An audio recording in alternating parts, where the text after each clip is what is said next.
올림픽에서 선수들에게 가장 중요한 게 뭘까요?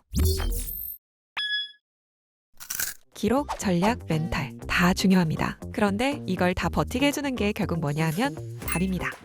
흔히 말하는 밥심이죠. 이 밥 문제가 얼마나 중요한지는 지난 2024 파리올림픽에서 그대로 드러났습니다. 당시 선수촌 식단을 두고 영국, 독일 등 여러 선수단에서 불만이 꽤 쏟아졌거든요. 탄소 감축을 이유로 채식 위주의 식단이 운영됐는데 닭고기나 계란 같은 단백질이 부족했고 음식량이나 질도 선수들이 경기력을 유지하기엔 부족하다는 지적이 이어진 거죠. 선수들 사이에서는 음식이 재앙이다, 오랫동안 줄 서도 먹을 게 없다는 말까지 나왔고요. 그런데요, 어디든 예외는 있는 법이죠. 바로 대한민국 국가대표 선수단입니다. 한국 선수들은 선수촌 식단에만 의존하지 않고 대한체육회가 별도로 준비한 도시락으로 끼니를 관리했습니다.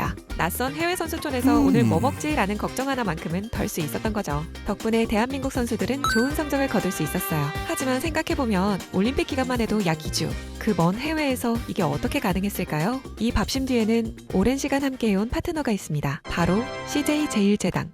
CJ제일제당은 2017년부터 대한체육회 공식 스폰서로 평창, 도쿄, 베이징, 그리고 파리까지 주요 국제대회마다 국가대표 선수단의 식사를 책임져 왔는데요. 이 흐름, 밀라노에서도 그대로 이어졌습니다. 2026 밀라노 코르티나 담페초 동계올림픽 현장이었는데요. 이번에도 CJ제일제당이 선수들 밥심을 맡았습니다. 대한체육회 급식지원센터와 손잡고 선수단 도시락부터 챙겼는데요. 설탕, 장류 같은 기본 양념은 물론 김치, 떡볶이 같은 반찬까지 지원한 식재료만 30여 개에 달했습니다. 해외에 있어도 여기 한국인가? 싶은 맛을 그대로 가져간 거죠. 경기장 밖에서도 밥 이야기는 계속됐습니다. 장소는 대회 기간 중 운영된 밀라노 코리아 하우스.